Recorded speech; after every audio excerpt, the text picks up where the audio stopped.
ساتھ کھیل رہے تھے ایک روز، تو دیکھا یہ کہ ایک عورت روتی ہوئی آئی. اور کیوں روتی ہوئی آئی؟ یعنی 6 بچیاں اس کے پیدا ہو چکی تھی، 7واں پیٹ میں بچہ پھر تھا.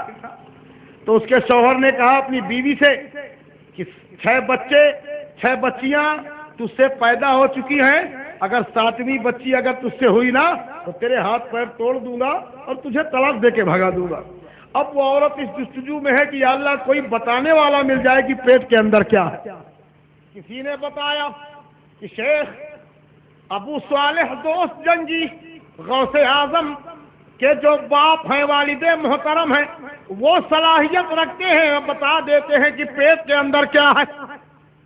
وہ عورت آئی خوشی اور مسرت میں جھومتی ہوئی، گئی اور جانے کے بعد کمرے میں داخل ہوئی. کہا سرکار میرا شوہر بڑا ظالم ہے، 6 بچیاں پیدا ہوئی، وہ سمجھتا ہے کہ میرے پیٹ کے اندر قدرت کا گراؤنڈ بنا ہوا ہے، جب عورت چاہے لڑکا دے، جب چاہے لڑکی دے، مجھے دھمکی دے رہا ہے، مارنے کو ڈانٹ پھٹکار کر رہا ہے، طلاق دینے کی دھوس دے رہا ہے. سرکار اب بتائیے میرے پیٹ میں حاملہ ہوں، میرے پیٹ میں ہے کیا، بچی ہے یا بچہ؟ آپ نے آنکھیں بند کی اور فرمایا اے عورت اپنی قسمت کو کیا کرے گی، اب کی مرتبہ بھی تیرے پیٹ میں لڑکی ہے، اب کی مرتبہ بھی بچی ہے. بہت پریشان، بہت حیران، روتی ہوئی چیختی بلکتی ہوئی نکلی اور باہر جیسے ہی آئی تو غوث پاک کے ساتھ کھیل رہے ہیں.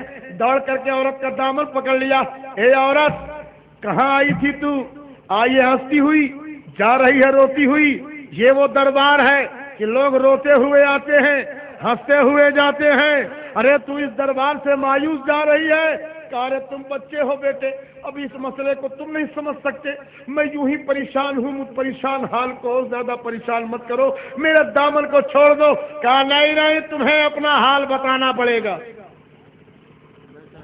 عورت نے اپنا پورا حال بتایا تو غوث اعظم بڑے پیر اس عورت کو ترکیب بتاتے ہیں. کہا جاؤ انہی کے پاس جہاں بھی گئی تھی اور اندر جانا اور کہنا سرکار جو حکیم جو طبیب جس مرض کو بتاتا ہے وہ اس کی دوا بھی جانتا ہے. اگر آپ نے بتایا ہے پیٹ میں لڑکی ہے تو اسے لڑکا کرائیے. وہ عورت پھر ہنستی ہوئی آئی، دروازے میں داخل ہوئی اور کہا سرکار جو حکیم جو طبیب جس مرض کو بتاتا ہے وہ اس کی دوا بھی جانتا ہے. آپ نے اگر بتایا ہے نا کہ لڑکی ہے تو لڑکا کیجئے. کہا کوئی میرے یہاں رکھے ہوئے ہیں، میں جب چاہوں بنا دوں. طلاق. پھر اندر سے باہر نکلنے لگی. غوث اعظم دروازے پر ہیں، بچپنے کا عالم ہے. پھر عورت کو دھکا دیا. کہا پھر کہو. تو پھر گئی، پھر کہا. آپ نے ڈانٹ کے پھر بھگایا. آپ نے پھر دھکا کیا. پھر جاؤ، پھر کہو. اندر سے آپ کے والد محترم فرماتے ہیں عورت کون ہے تجھے باہر نہیں نکلنے دے رہا؟ چھوٹے تو تھے ہی، عورت نے پکڑی کلائی پکڑ کے غوث اعظم کو سامنے کھڑا کر دیا. اب ولی کو دیکھ رہا ہے. کہا بیٹا عبد القادر میری نگاہیں لوح محفوظ کو دیکھ رہی ہیں، اس کی قسمت میں لڑکی ہی لڑکی ہے، کوئی لڑکا نہیں. کہا سرکار رب نے اگر لوح محفوظ دیکھنے کی صلاحیت دی ہے تو اس میں کچھ تحریر کرنے کی بھی صلاحیت دی ہے، اس کو بدلنے کی بھی صلاحیت دی ہے. کہا بیٹا عبد القادر اس کی اجازت میں تمہیں دیتا ہوں. بیٹا عبد القادر تم لے جاؤ اس عورت کو، اس کی تمنا پوری کر دو.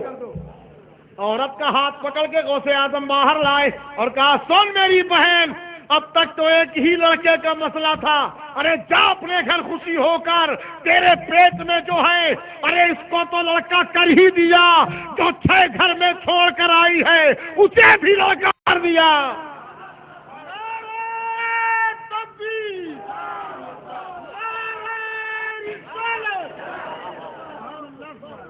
اسے بھی کر دیا۔ اللہ اللہ، اب ذرا دیکھیے وہ عورت سوچتی ہے یہ بچہ ہے شاید مذاق کر رہا ہے، آنکھوں میں آنسو بھرے ہوئے جاتی ہے، کنڈی ہلاتی ہے، اے منی دروازہ کھولو۔ اندر سے منی آ تو رہی ہے لیکن کہہ رہی ہے اے اماں جان دروازہ تو ہم کھول رہے ہیں لیکن آج سے ہم کو منی نہ کہنا، ہم سیو منا ہو چکے ہیں۔ سبحان اللہ، سبحان اللہ۔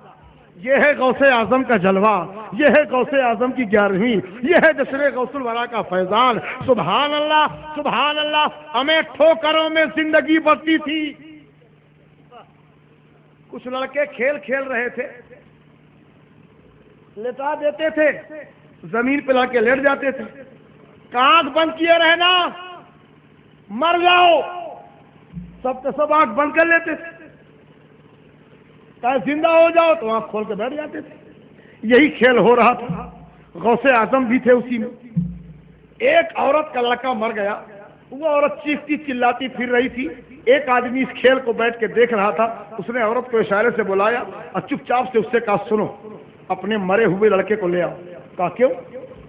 کہا جب یہ لڑکے کھیلے نا اور اس بچے عبد القادر کی جب باری آئے اور یہ کہے مر جاؤ تو سب آنکھ بند کر کے لیٹ جائیں گے، تو انہی بچوں کے بیچ میں تم اپنے بچے کو ڈال دینا، اور جب یہ بچہ عبد القادر کہے گا اے لوگوں زندہ ہو جاؤ تو وہ بھی زندہ ہو جائیں گے، تمہارا لڑکا بھی زندہ ہو جائے گا۔ وہ گئی اور جانے کے بعد میں لے کر کے آئی ہنسی خوشی اپنے بچے کو، انتظار میں چپ چاپ چھپی کھڑی رہی، اور جب غوث اعظم کی باری آئی اور کہا اے بچوں مر جاؤ تو سب کے سب لیٹ گئے۔ اور جب آپ کہتے تھے مر جاؤ تو حقیقت میں روح قبض ہو جاتی تھی سب کی، سب حقیقت میں مر جاتے تھے، تو اس عورت نے مرے ہوئے بچوں کے بیچ میں اپنا بچہ بھی ڈال دیا۔ غوث اعظم نے کہا زندہ ہو جاؤ تو سب تو زندہ ہو گئے مگر وہ پڑا رہا جو اوریجنل مردہ تھا۔ غوث اعظم قریب پہنچے، پیر کی ٹھوکر ماری، آج سب کھیل رہے ہیں تو کاہے پڑا ہوا ہے؟ وہ بھی بچہ اٹھ کر کے بیٹھ گیا، سب بچوں کے ساتھ کھیلنے لگا۔ سبحان اللہ۔ نگاہ ولی میں وہ تاثیر دیکھی، نگاہ ولی میں وہ تاثیر دیکھی، بدلتی ہزاروں کی تقدیر دیکھی۔ یہ ہے غوث اعظم کا جلوہ۔ ایک روز ایک عیسائی نے اعلان کیا کہ ہمارے نبی مردوں کو زندہ کرتے تھے، مصطفیٰ جان رحمت سے کوئی واقعہ ایسا نہیں ہوا کسی مردے کو زندہ کیا۔ عیسائی اعلان کرتا تھا۔ غوث اعظم کو جب یہ خبر ملی کہ ایک عیسائی کہتا ہے نبی نے کسی مردے کو زندہ نہیں کیا اور حضرت عیسیٰ مردوں کو زندہ کرتے تھے، آپ گئے اور جانے کے بعد اس عیسائی سے آپ نے فرمایا اے عیسائی تو کہتا ہے کہ میرے نبی نے کسی مردے کو زندہ نہیں کیا اور حضرت عیسیٰ نے مردوں کو زندہ کیا؟ کہا ہاں۔ کہا میں نبی نہیں، میں نبی کا غلام، کئی پشتوں کے بعد ان کی اولاد ہوں، میں نبی نہیں مگر اگر مردہ زندہ کرنا تیرے نزدیک سب سے بڑا کمال ہو تو لے چلو، جس مردے کو کہو میں زندہ کرتا ہوں مجھے لے چلو۔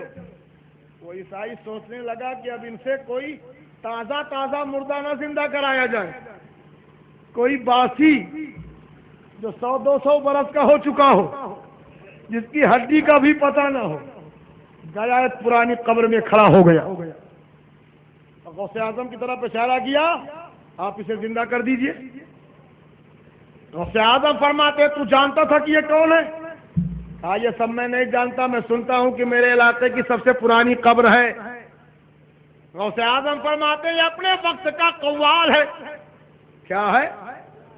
قوال ہے، یہ زندہ تو ہو ہی جائے گا، تم کہو تو قوالی پڑھتا ہوا اٹھے۔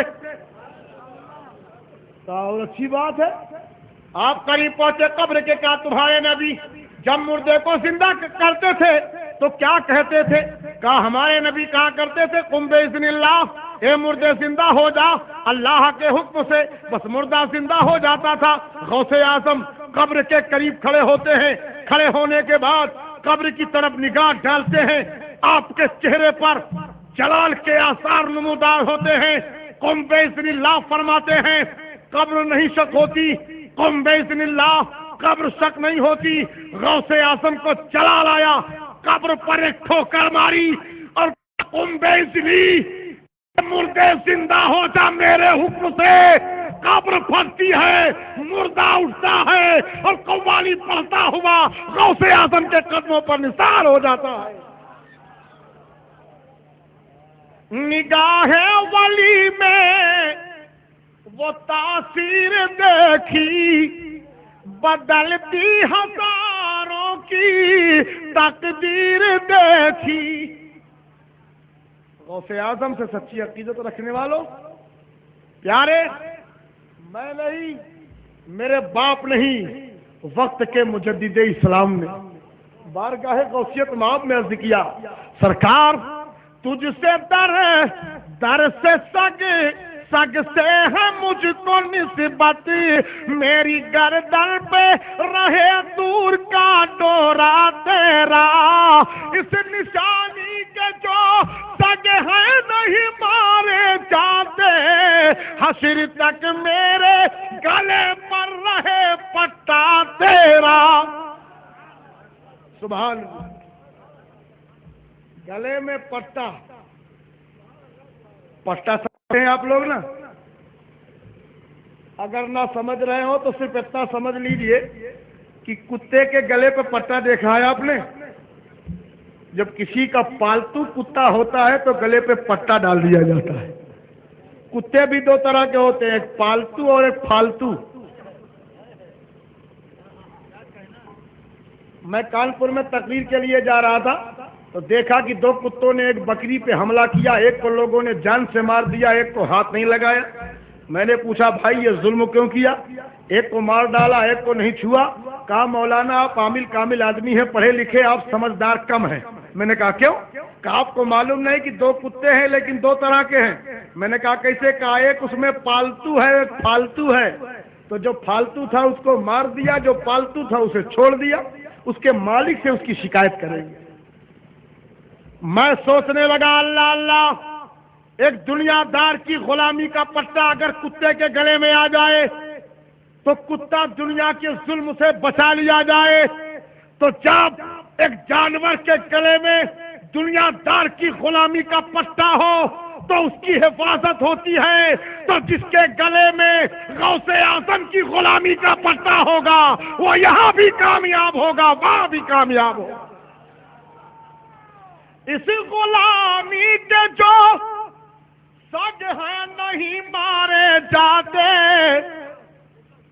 غوث اعظم کے دھوبی کا انتقال ہو گیا، کپڑا دھلا کرتا تھا پیسہ لے لے کر کے، انتقال کر گیا، وہ مر گیا.